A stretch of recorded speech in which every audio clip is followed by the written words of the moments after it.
La sanction populaire n'est pas loin parce qu'on a un rendez-vous électoral dans quelques mois encore. Parce que 2024, c'est pas dans 2 ans, c'est dans moins de 2 ans.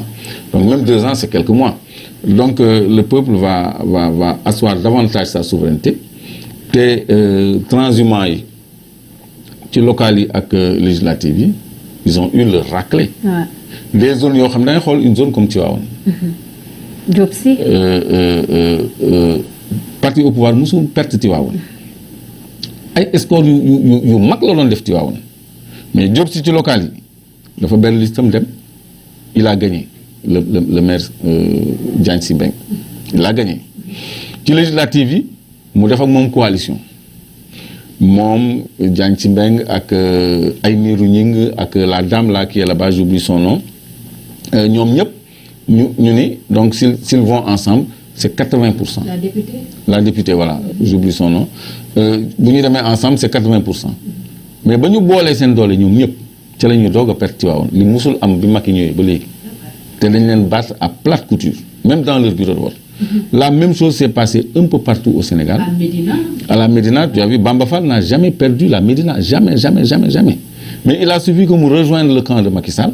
moom ak ñoom Cheikh Ba ak ñoom Seydou Gueye ak ñoom Youssou Ndour et Bamba Fall mais bien sûr parce que il ne pourra plus avoir xam nga un homme politique vit de son fief et de sa base. Moom ce qui lui a donné cette envergure politique là ba parti bi di ko courtiser c'est sa mainmise sur la Médina.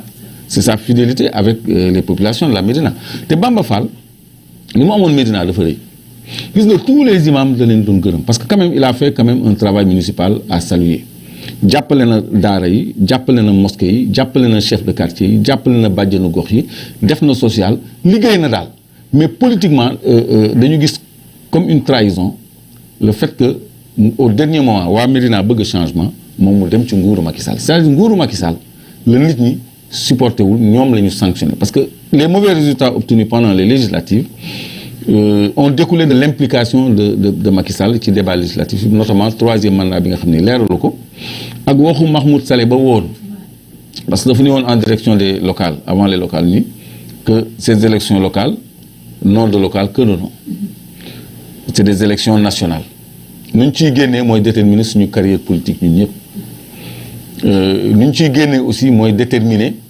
2024 le mandat de 2024 donc kooku nga xam ne c'est le maître à penser politique de Macky Sall bu nee ni ñu génnee ci élection locale yi mooy déterminer 2024 nu ñu fay taxawee donc ça veut dire que le 3e mandat engelé ci législative yi aussi depuis les locales léegi nag nee na am na nu ñu génnee ci locales yi jarul sax ñuy dem législative donc il avait vu venir ñoom ils ont été battus à plate couture dañu sàcc seen 82 députés yi sàcc moo leen ko may donc bàyyi nañ leen nag li ñu jël xeexuñoo ak ñoom defuñoo ak ñoom recours créé wuñu fitna ñu ni teg ñoom ñooy yëkkati dënn fi mu nekk ni dal ci ko opposition. Mais le fauteuil du président de l'Assemblée nationale.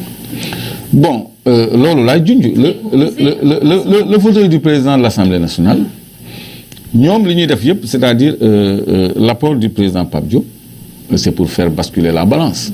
Ouais. Mais cette majorité est beaucoup trop courte moo tax ñu ne ko relative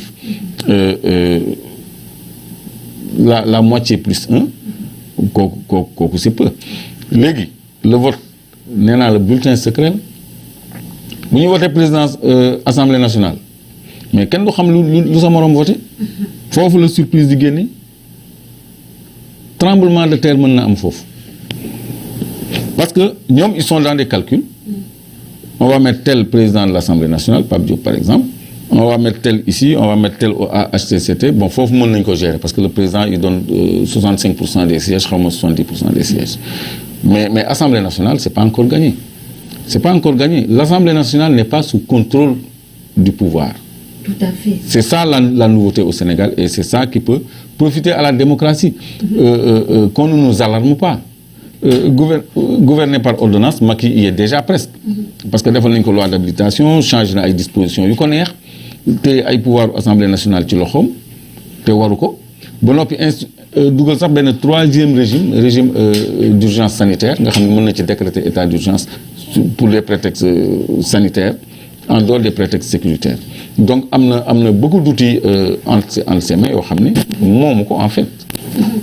14e législature bi voilà mën nañu wax ne carrément mu nekk ci ère li nga xam ne mooy exploitation de nos ressources minières rawatina pétrole beeg gaz bi Clédor bu ñu fàttalikoo rek voilà ces différentes sorties yi nga xam ne defoon nga ko par rapport à ces élections législatives nga loon xam ne nekk carrément di nga sóobu bu baax ci yile élections ndax enjeu yi ni ci nekk c'est par rapport ak suñu ay ressources minières mais dañoo tàmbali rek li nga xam ne mooy élection yi bien vrai que annoncé woon ne la ci li nga xam ne mooy ci élection législative yi mais dañoo gis ne nga disparaître de la circulation qu'est-ce qui a justifié cela? Waaw, je me suis absenté de la scène politique quand même parce que bon, moi je suis pas d'abord très politique. C'est vrai que Magdam Mbodj, on était pressenti, on avait même déposé notre dossier de candidature au niveau de Yewwi Askan Wi, auquel nous avons adhéré. Mais sur une candidature, qu'on retenir quoi. On nous a même pas mis 50e ou dernier, mais on nous a tout simplement pas mis sur la liste. Les glolou, terewul, nous avons toujours, bon, ça, je peux pas l'aborder sur un plateau de télévision, mais time will tell. Ça ne nous a pas empêché donc de soutenir la dynamique Yewwi parce que la dynamique Yewwi dafa dépasser contingence yooyu te assemblée bi ñu nekk nii assemblée de transition la tamit parce que képp ku ñëw 2024 day dissoudre assemblée bi donc c'est une assemblée de transition donc bëri na ñoo xam ne comme ay ñoom Maïmouna Bousso et autres ay ñoom Ousmane Sonko ay ñi nga xam ne nekkatuñu candidat parce que dañu invalider liste titulaire yi. ñooñu def naa ñoom ñoo gën a am implication sax ci campagne bi que les autres. Bon man pour des raisons professionnelles dama nekkoon hors de Dakar donc mënu woon sacrifier beaucoup de temps pour loolu. mais gis nañu ko mel ni Dame Mbodj à Pikine mu nekk ci caravane bi à Guéoul chez lui aussi il a fait quelque chose. donc et on est dans le même bloc. Mais nous, on se comprend et on est en contact au niveau de Yewwi. Chacun sait qui est qui et qui fait quoi. Donc nous sommes dans la dynamique que nous soutenons et on attend de voir les ban avenir les Yewwi di am parce que à l'origine l'union dafay yem ci législative yi. Donc je crois que bu pënd bi wëree maanaam bu ñu installé bureau assemblée nationale def groupe parlementaire yeeg yooyu tout ça bon ça fait partie du bureau de l'assemblée nationale ba loolu yëpp nekk en place.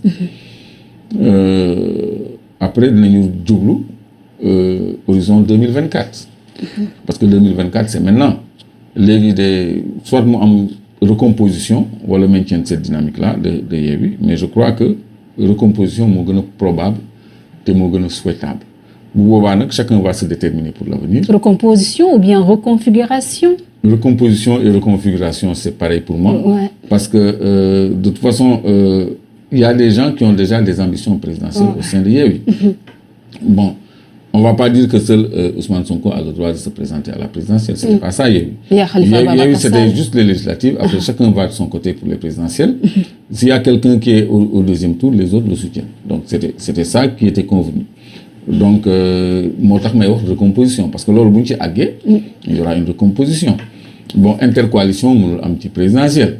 Parce que Wallu aussi peut-être va vouloir avoir son candidat. Donc Khalifa Sall s'il est réhabilité, ils l'ont clairement dit. Ouais, ils l'ont clairement dit. Khalifa Sall a dit à France 24 qu'il sera candidat en 2024. Donc peut-être que d'ici là, il sera réhabilité. De toute façon, la configuration de cette Assemblée nationale plaide en faveur d'une loi d'habilitation. Moi, je préfère parler de loi d'habilitation plutôt que de loi d'amnistie. Parce que loi d'habilitation mën na nekk ad nominem mën na viser nit. Donc problème bi moom la ak Karim ñoom la ñu invalidé. Donc loi d'habilitation je crois que assemblée bi war na ko mën a voter comme ça jeu démocratique bi ubbeeku. Dans ce contexte là nag donc day am ay candidatures multiples. Donc parce que élection présidentielle c'est pas l'élection d'un parti, tu votes pas pour un parti ou une coalition de partis, mais tu votes pour une personne et son programme. C'est une personne et un programme. Donc léegi loolu xam naa ni soreetuñ ci buñ ci àggee la lecture sera claire et puis les alliés naturels vont aller ensemble. ñu des ba tey si 14e législature bi ak enjeu yu nekk seen kanam sax surtout par rapport ak li nga xam ne mooy ressources minières yi Clédor nga nekk si koo xam ne mun nañu wax ne boo fi mënul fii si Sénégal mais bokk nga si ñi nga xam ne da nga siy gëstoo bu baax yéen ñi nga xam ne yéen a bokk biir Yewwi Askan Wi bien vrai que seen coalition bopp ngeen yor le peuple mun nañu wax ne fu mu toll nii am ngeen taxawaay bu am doole par rapport ak seen ay élus am ngeen li nga xam ne mooy 80 députés yaa phosphate yi foofu lay nekk si Tivaouane ngeen gagné ko y a Lor de Sabadola Kédougou ak tamit Dakar pétrole Yaakaar Teranga bi y a le département de Fatick avec le projet pétrolier Sangomar de Fatick ak projet bi nga xam ne le GTA bi nga xam ne rek lii di Saint-Louis ak Mauritanie ñoo koy partagé te ñi nga xam ne ñooy yooyu les députés ban taxawaay leen mun a am par rapport ak nu ñu mën a suivre dossiers yooyu nga xam ne yéen ñi nga xam ne yéen a surtout ci opposition bi da ngeen a jàpp na c'était des contrats très mal négociés. waaw loolu assemblée mën na ci am taxawaay. parce que tantôt maa ngi doon wax ni am na un rôle de contrôle de l'action de l'exécutif parce que loi bu ñu ko jalgatee dañ ci war a tirer conséquence. nga am yaakaar ne mën nañ soppi dara par rapport à ces contrats qui ont déjà été signés. oui parce que xam nga. en quoi faisons. xam nga contrat dafa am lu ko verrouillé li ñuy wax clause de stabilité mais clause de stabilité bi dafa am benn brèche. ci tënk damay bañ a guddal parce que chaque fois dama ko daan répéter en français parce que c'est une très longue phrase. dañu ni kenn mënul soppi lenn ci li ñu may borom licence maanaam tubaab bi. loo xam ni day yokk liñ ko chargé liñ ko sas. wala day wàññi liñ ko day yokk liñ ko teggil. wala mu wàññi liñ ko yokkal lu dul ñu waxtaanee ko ba jiboo ci c'est-à-dire jiboo bu amee entre état bi ak tubaab bi mën nañu xoolaat lu bari ci contrat bi loolu mu ngi ci contrat bu nekk. loolu la ñuy wax clause de stabilité mais clause de stabilité dafa prévoir waxtaan. voilà loolu lu mën a nekk la leneen li mën a nekk mooy contrat boo xam ne jaarul yoon. mën nañ ko opposer yoon pour casser ko.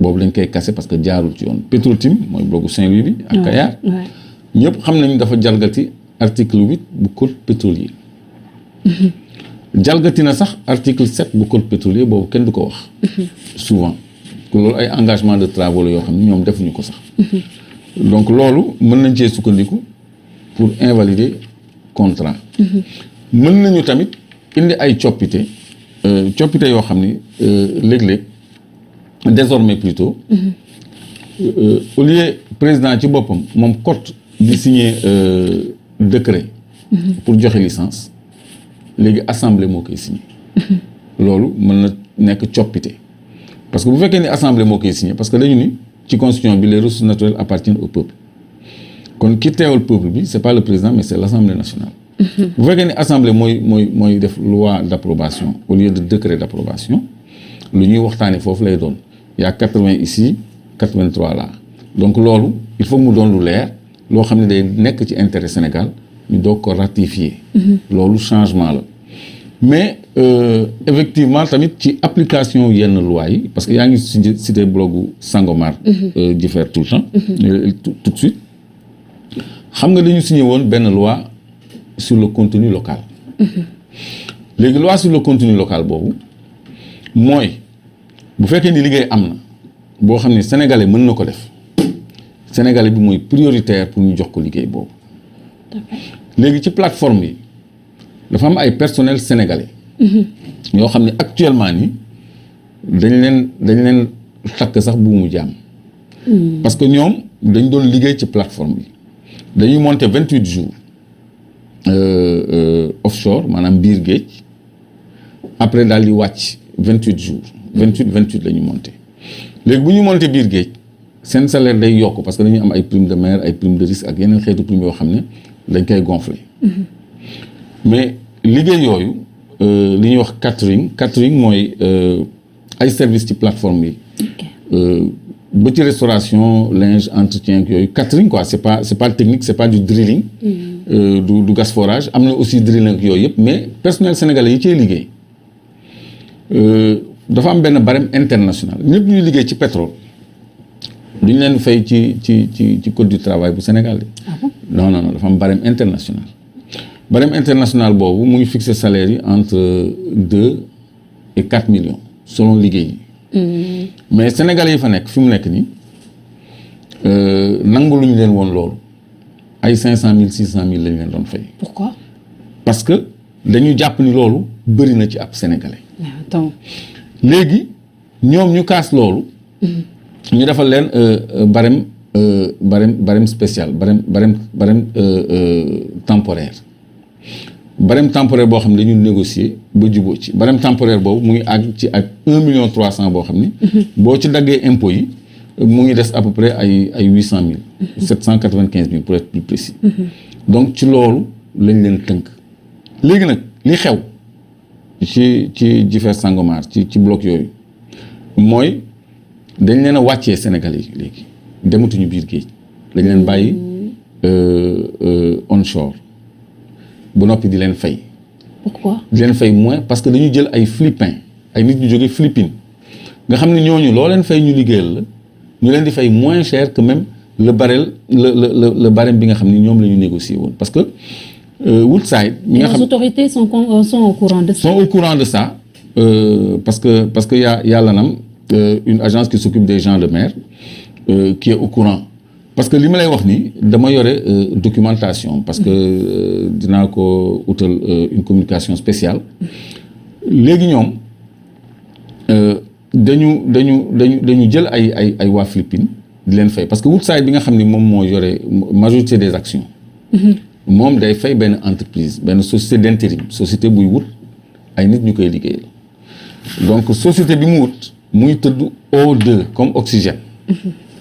mais O2 boobu dafa sous-traité ak beneen société RMO boo xam ne benn tubaab bu jigéen moo fa nekk damay bañ a tudd gum turam xam nga ñoom ñu ngi may dégg xam nañ ko ñooñu ñooy négocier ak travailleurs yi nekk foofu léegi remplacé nañu Sénégalais yi par ay waa Philippines mais aussi li ñu leen war a fayatuñu leen ko fi mu nekk nii ay 500 000 la ñuy am. te liggéeyuñu sax mais moom moo leen gën a parce que société d'intérim yooyu dañ ciy am ay nu mu tuddati ay millions ci ku nekk. ci ku nekk donc léegi benn mail lañ leen yónnee ñoom ñëpp. xam nga mail bi daal la bëgg a liiral pour wan la dictat bi nekk fii ci contenu local laay ñëw parce que lii yëpp loi moo may sénégalais bi. bu fekkee ni égale compétence ak tubaab bi la ñu jël tubaab bi gis nga ICS fii Mboro. Sénégalais yi fa nekk yëpp ñu ngi leen di remplacer par ay Indiens. ñëpp ñu ngi leen di remplacer par ay Indiens foofu tamit beneen liggéey lañ fa war a liggéey même processus boobu moo nekk di am Sangomar Jifeer te loolu lu injuste la léegi bon Arnold Miningu moo signé responsable RMO ressources humaines léegi da ngay xool lettre bi rek. lettre bi kese offense la ñëpp lañ ko jot de comme suite à la réunion d'information du 30 juin 2022 je vous informe que nous avons l'intention de modifier votre contrat de travail en son article 3 et 8 portant plus précisément sur les points suivants rémunération et congés. Nous avons l'intention de modifier votre contrat sur les articles 3 et 8 sur les points suivants rémunération et congés. Et ça c'est autorisé par la loi? Non, c'est pas autorisé par la loi. moo tax ma koy wax fii. léegi on poursuit. Cette modification, si vous l'acceptez, sera effective à compter du 1er juillet 2022. damaa yéex am émission moo tax 1er juillet passé. Si vous l'acceptez, elle sera effective à partir du 1er juillet 2022. Léegi un avenant moom li ñuy dolli ci sa contrat à votre contrat de travail vous est adressé comme convenu sous 24 heures. À ce mail plutôt. léegi mu ni boo tontuwul sans réponse de votre part comme convenu sous 24 heures sans réponse sous 24 heures nous considérons que vous avez refusé cette modification c'est-à-dire boo tontuwul ci 24 heures yi rek ñoom jàpp nañ yow bañ nga modification. on te fait une proposition ñu ne sa contrat dañ koy réviser ci wàllu payoor ak ci wàllu congé yónnee nañ la benn mail boo xam ne 24 heures boo ci tontuwul rek mooy jubóowoo ak ñun ci loolu d'accord loo ci loolu mais loolu mooy lan loolu mooy créer un conflit pour dugal waa Philippines ci plateforme yi parce que ñoom lañ fay def xëy na peut-être bëtu Sénégalais yi daf leen di déranger alors que ñun ñoo ko moom ba noppi dañuy voter loi pour le contenu local léegi loi ci contenu local boobu may ñii nekk foofu liggéey te ñu am escalité Assemblée nationale moo war a fexe ñu appliquer loi boobu parce que loi boobu voté nañ ko ba pare 2019 je crois en même temps que le code pétrolier nouveau lañ ko voté loi sur le contenu local kon ñooñu dañ leen di jalgati ci seen àq ak ay yelleef loo xam ni loi moo leen ko may c'est la même chose travailleurs ICS c'est la même chose travailleurs ñeneen ak ñeneen donc bu ñu seetaanee li nga xam ni am nañ ko ci ressources naturelles dana échapper suñu loxo